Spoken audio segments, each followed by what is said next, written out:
కొన్ని విషయం ఉంది. యాక్చువల్లీ ఫస్ట్ విషయం అది మీరు నోట్ చేసుకోండి, మీడియా వాళ్ళకి నేను చేస్తున్నాను. పోలీస్ కి పిలవకుండా చచ్చిపోయిందమ్మా, ఓకే చచ్చిపోయింది, పోలీస్ కి పిలవకుండా ఎట్లా కింద దింపారా? పోలీస్ కి హ్యాంగింగ్ ఉంది కదా, సరే మీరు హ్యాంగింగ్ అంటారు, దాంట్లో కనిపించలేదు కానీ హ్యాంగింగ్ పోలీస్ కి పిలవకుండా ఎట్లా కింద దింపారా?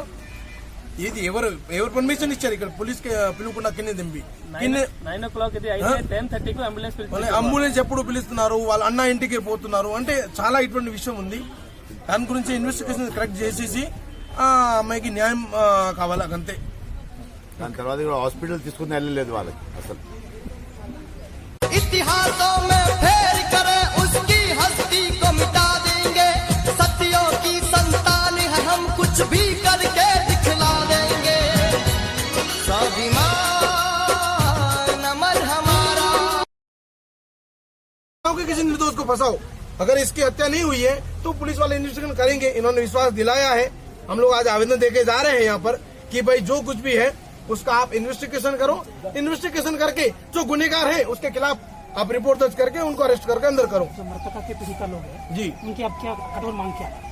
उन लोगों की यही मांग है कि हमारी इनके भाई मेरे साथ में हैं, आए हुए हैं, इनकी भाभी है, इनकी बहनें हैं, उन लोगों का ये कहना है कि हमारी बहन को टॉर्चर किया गया है। कुछ गांव से लोग भी आए हैं, उनका ये कहना है कि गांव में जब आई थी वो औरत तब उसने कहा था मुझे वहां पर मत भेजो वरना वो लोग मुझे मार डालेंगे। फिर तो बाद भी उनको भेजना पड़ा क्योंकि राजस्थानी समाज के नियम में बेटी घर में नहीं रहती, बेटी हमेशा ससुराल में भेजना पड़ता, उनको भेजा। तो ये लोग कहने का पर भगवा लेके नहीं तलवारें लेके निकलेंगे रोड पर। अब भाई साहब मोदी से क्या आपको आस है? मोदी जी से आस ये है कि मोदी जी ने जो वादा किया था, जो उन्होंने चुनाव के टाइम में कहा था कि हम राम मंदिर बनाएंगे, गौ हत्या पर प्रतिबंध लगाएंगे, अमित शाह ने भी कहा था, सुषमा स्वराज जी ने मेरे मंच पे कहा था और अनेकों नेताओं ने अपने बयानबाजी करी थी। तो हमें विश्वास है कि ये मोदी सरकार कुछ करेगी। अगर मोदी सरकार ने कुछ नहीं किया तो उसके बाद हम अपने दम पर करेंगे, हम हिंदू अपने दम पर करेंगे। जय जय श्री राम, जय श्री राम, जय श्री राम, जय श्री राम, जय श्री राम, जय श्री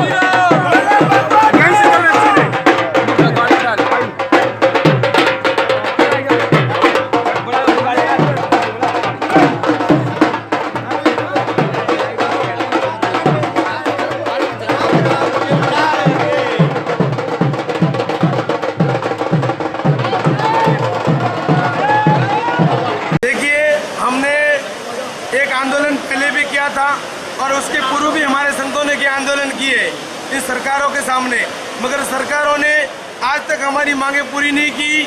हमारा एक ही मात्र मिशन है कि राष्ट्र की माता गौ माता को न्याय मिले, गौ माता को राष्ट्रीय माता का दर्जा मिले और गौ हत्या पर पूर्ण प्रतिबंध लगे। यही हमारा सरकार से निवेदन है। 18 फरवरी 2018 को दिल्ली के रामलीला मैदान में करोड़ों हिंदू गौ भगत दिल्ली पहुंचेंगे और गौ माता को न्याय दिलाने के लिए सरकार से शांतिपूर्वक आंदोलन करेंगे। अगर सरकार ने हमारी मांगे नहीं मानी तो इस देश के सभी गौ रक्षक, सभी गौ भगत, सभी संगठनों एक होकर इस देश के अंदर एक नई पार्टी खड़ी करेंगे, गौ पार्टी, और सभी गौ रक्षकों को हम संसद के अंदर भेजेंगे। मैं चुनाव नहीं लड़ूंगा, मुझे राजनीति में नहीं जाना है, मगर मैं गौ भक्तों को राजनीति में भेजूंगा और संसद में जाकर गौ माता को न्याय दिलाएंगे। ये हमारा मिशन है। दूसरी बात, आज जो सरकार गौ रक्षा और राम मंदिर का मुद्दा लेकर सत्ता में आई थी, वो सरकार आज बयान पे बयान देते जा रही है कि गौ रक्षक गुंडे हैं। मैं छाती ठोक के कहता हूँ कि गौ रक्षा करते हुए अगर हमें गुंडे की पदवी मिले तो दुनिया का सबसे बड़ा गुंडा मैं हूँ, मुझे कोई फर्क नहीं पड़ता। मेरा निवेदन एक है प्रधानमंत्री जी से, मैं आपका समर्थक हूँ, मैं बीजेपी समर्थक हूँ, मगर मुझे तकलीफ हुई। आपने जो भी बयान दिया कोई मतलब नहीं, मगर एक बयान आपको और देना पड़ेगा। इस देश के अंदर जो गाय की हत्या हो रही है उन कसाईयों के लिए आपको बोलना पड़ेगा।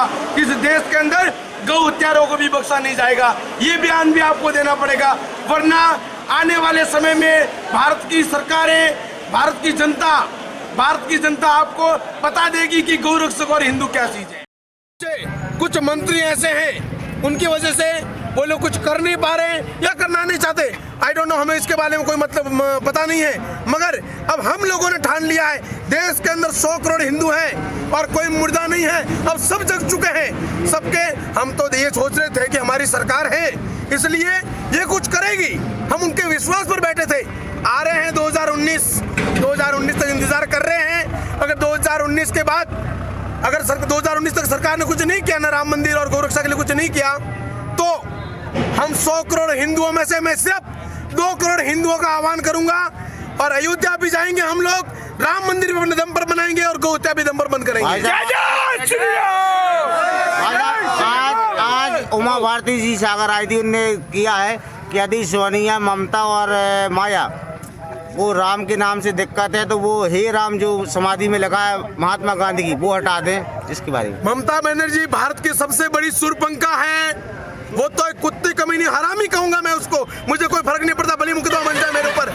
उस ममता बनर्जी ने तो आज से नहीं, दिल्ली की संसद के ऊपर तो उसने भोगना शुरू कर दिया था कि गौ मांस खाना मेरा मौलिक अधिकार है। वो तो जात की हिंदू है, वो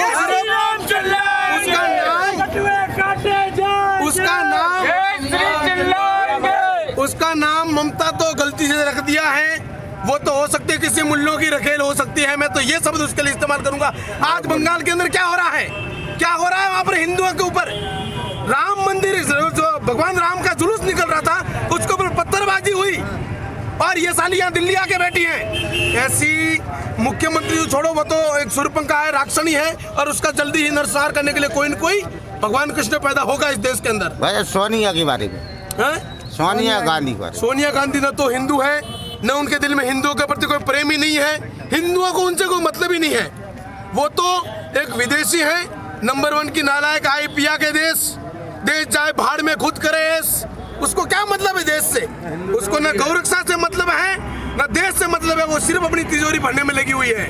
उसका तो हम नाम ही नहीं लेना चाहते, मगर हमें आशा है नरेंद्र मोदी जी से वो कुछ करेंगे और वो करेंगे तो ठीक है, नहीं तो देश के अंदर 100 करोड़ हिंदुओं की आंखें खुल चुकी हैं, जग चुके हैं। अब हिंदू उतरेंगे सड़कों के ऊपर, भगवा लेके नहीं, तलवारें लेके निकलेंगे रोड पर। अब भाई साहब मोदी से क्या आपको क्या आशा है? मोदी जी से आस ये है कि मोदी जी ने जो वादा किया था, जो उन्होंने चुनाव के टाइम में कहा था कि हम राम मंदिर बनाएंगे, गौ हत्या पर प्रतिबंध लगाएंगे, अमित शाह ने भी कहा था, सुषमा स्वराज जी ने मेरे मंच पे कहा था और अनेकों नेताओं ने अपने बयानबाजी करी थी। तो हमें विश्वास है कि ये मोदी सरकार कुछ करेगी। अगर मोदी सरकार ने कुछ नहीं किया तो उसके बाद हम अपने दम पर करेंगे, हम हिंदू अपने दम पर करेंगे।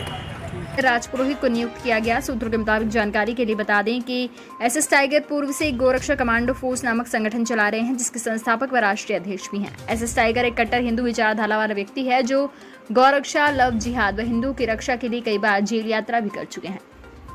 एसएस टाइगर अपने भड़काऊ बयानों के कारण हमेशा मीडिया की सुर्खियों में नजर आते हैं।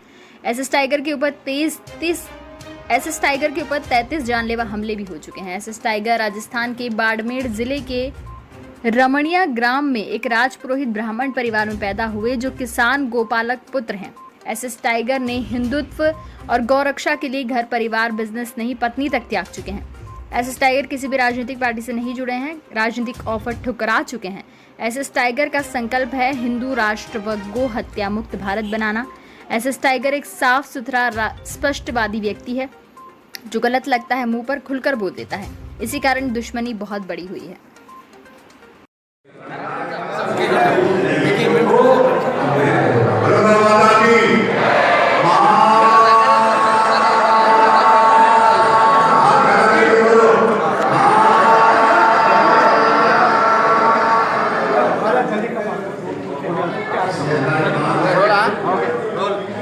ఇప్పుడు మన ఈ భారతదేశంలో మన అమ్మ చెప్తున్నా ఆవుని చంపుతున్నారు ప్రతి ఒక్కరు.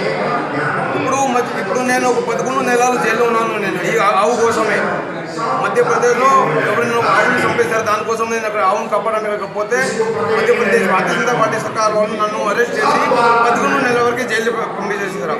ఇప్పుడు మన ప్రధానమంత్రి ఒక బ్యాన్ ఇచ్చారా, ఈ భారతదేశంలో 80% గోరక్షలు దొంగలు అంటారు. నేను చెప్తున్నా ప్రధానమంత్రికి 80% గోరక్షలు దొంగలు కాదు, 100% కసాయిలు దమ్ములు. మీరు ఈ దేశంలో కాపాడాలంటే మీరు फर्स्ट गौमाता कापाड़ाले, क्योंकि जब तक इस देश में गौ हत्या बंद नहीं होगी तब तक इस देश का विकास नहीं होगा। आप नरेंद्र मोदी जी प्रधान जी ने जो बयान दिया है कि गौ रक्षकों का डोजियर तैयार करो, मैं कह रहा हूँ डोजियर अगर तैयार करना है तो उन कसाईयों का करो जिनने इस देश में गौ हत्या शुरू की है। और दिन ब दिन आपकी सरकार, कांग्रेस सरकार, जितने भी इस देश में सरकार आई है सबने कत्ल खाने खोले हैं। 1947 से लगाकर आज इस देश में कत्ल खाने खोलते जा रहे हैं, मगर गौ रक्षा के प्रति जिसने भी आवाज उठाई है उसकी आवाज बंद कर दी जाती है। आखिर कोई अगर गौ रक्षा के लिए आवाज उठाता है, गौ रक्षा की बात करता है, उसको उठा के जेल में डाल दिया जाता है। आखिर में हम चाहते हैं, प्रधानमंत्री से ये सवाल करते हैं कि हिंदुस्तान की सरकार चाहती क्या है, हम हिंदुओं की भावना को क्यों ठेस पहुंचाती है, हमारी गौ माता को न्याय क्यों नहीं मिल रहा है। हम दिन रात मेहनत करके एक ही आप लोगों से निवेदन करते हैं कि हमारी गौ माता को राष्ट्रीय माता का दर्जा मिले और इस भारत के ऊपर जो गौ हत्या रूपी कलंक लगा है इस गौ हत्या रूपी कलंक को हमेशा के लिए मिटाएं। ये हमारी प्रधानमंत्री से निवेदन है। अगर मोदी जी ने 2018 तक गौ माता को राष्ट्रीय माता का दर्जा नहीं दिया और गौ हत्या पर पूर्ण प्रतिबंध नहीं लगाया तो दिल्ली की रामलीला मैदान में करोड़ों गौ रक्षक, गौ भगत और गौ माता सहित हम लोग दिल्ली में आंदोलन करेंगे। जब तक गौ माता को न्याय नहीं मिलेगा हम दिल्ली को नहीं छोड़ेंगे।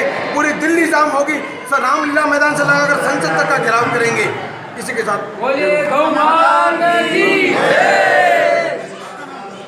నేను గౌరక్ష కమాండో ఫోర్స్ రాష్ట్రీय अध्यक्ष SS टाइगर राजपुरोहित।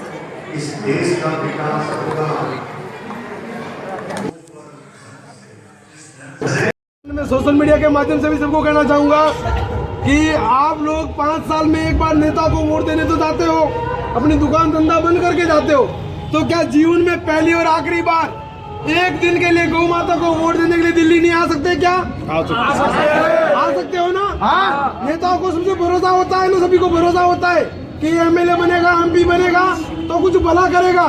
तो गौ माता पर किन किन को भरोसा है? सबको भरोसा है ना।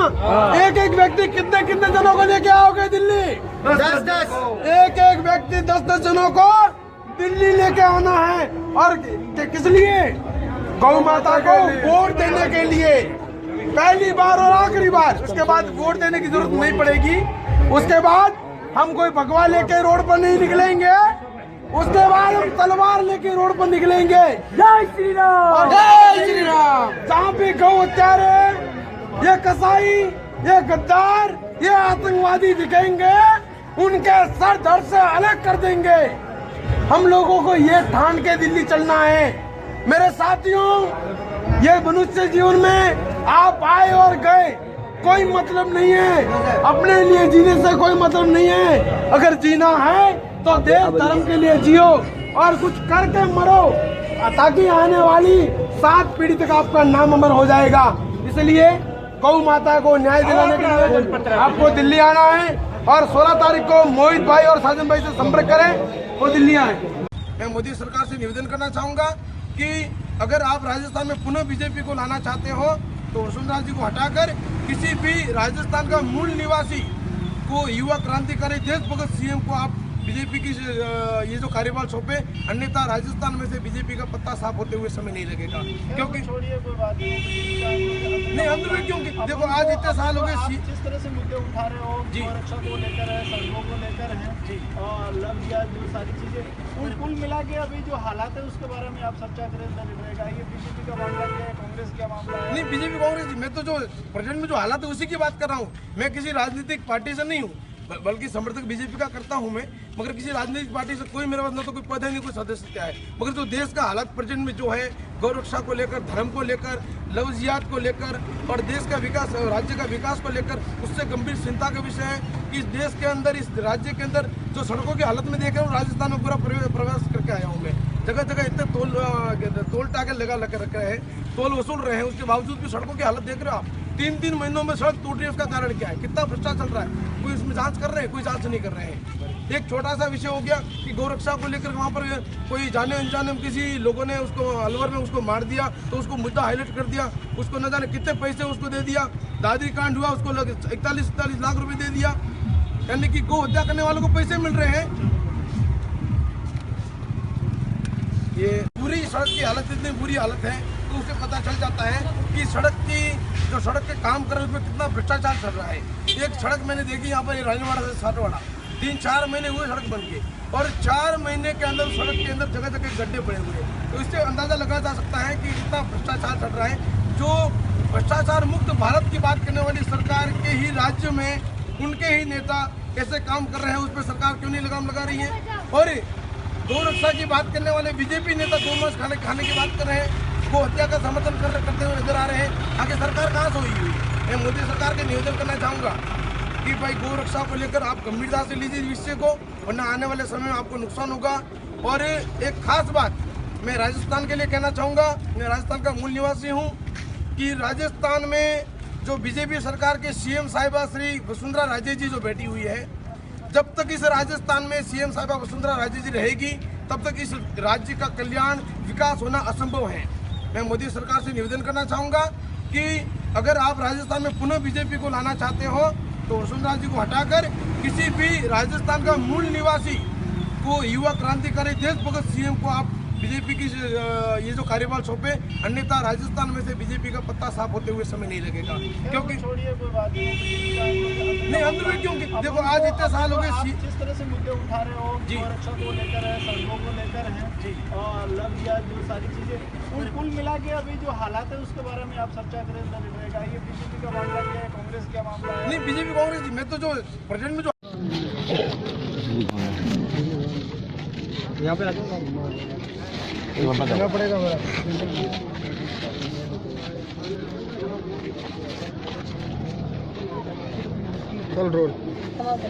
मैं राष्ट्रीय अध्यक्ष गौरक्षा कमांडो फोर्स दिल्ली से आया हूँ, एसएस टाइगर राजपुरोहित। आज जो हमारे समाज के बंधु के साथ जो घटना हुई है, एक छोटी सी बात थी, ज्यादा बड़ी बात नहीं थी, कि उस व्यक्ति ने वहाँ पर मोटरसाइकिल ठीक करवाई थी जिसका बिल 3500 रुपये हुआ था। मैंने आने के बाद में पूरी जानकारी ली है, पूरा सर्वे करने के बाद में मैं आप लोगों को ये बता रहा हूँ कि 3500 रुपये का बिल हुआ था, मगर वो लोग दादागिरी से 4500 रुपये मांग रहे थे, यानी कि 4500 रुपये जो देने से उनको इनकार कर दिया। तो इनकार करने के बाद में उन लोगों ने तुरंत इमीडिएटली उनके ऊपर हमला कर दिया। उनको चाकुओं से एक व्यक्ति को इतनी गंभीर अवस्था में मारा है जो आप मैडम देख नहीं सकते। जो ये घटना हुई है बहुत निंदनीय घटना हुई है। पहली बात तो ये कि पुलिस प्रशासन ने 302 की धारा लगाई है। मैं पुलिस प्रशासन से पूछना चाहता हूँ कि जो व्यक्ति गैरेज चलाता है उसके पास एक हाथ भरा छुरा कहाँ से आया? जब उसके पास छुरा था तो उसके बाद कहने का मतलब उसने प्लानिंग के साथ पहले प्लान करके रखा था कि उनको मारना है, या तो किसी से सुपारी ली है या कुछ न कुछ कोई न कोई उसके पीछे बड़ा राज है। नहीं तो 1000 रुपए के लिए कोई किसी का मर्डर नहीं कर सकता, जहां तक मेरी जानकारी है। मैं कहना चाहता हूं गुजरात सरकार से और पुलिस प्रशासन से कि एक ब्राह्मण की हत्या हुई है और हिंदुस्तान का ब्राह्मण मरा नहीं है, ब्राह्मण चुप नहीं बैठेगा। इन लोगों पर अगर कड़ी से कड़ी कार्रवाई नहीं हुई तो उसके बाद में एक बड़े आंदोलन की तैयारी होगी।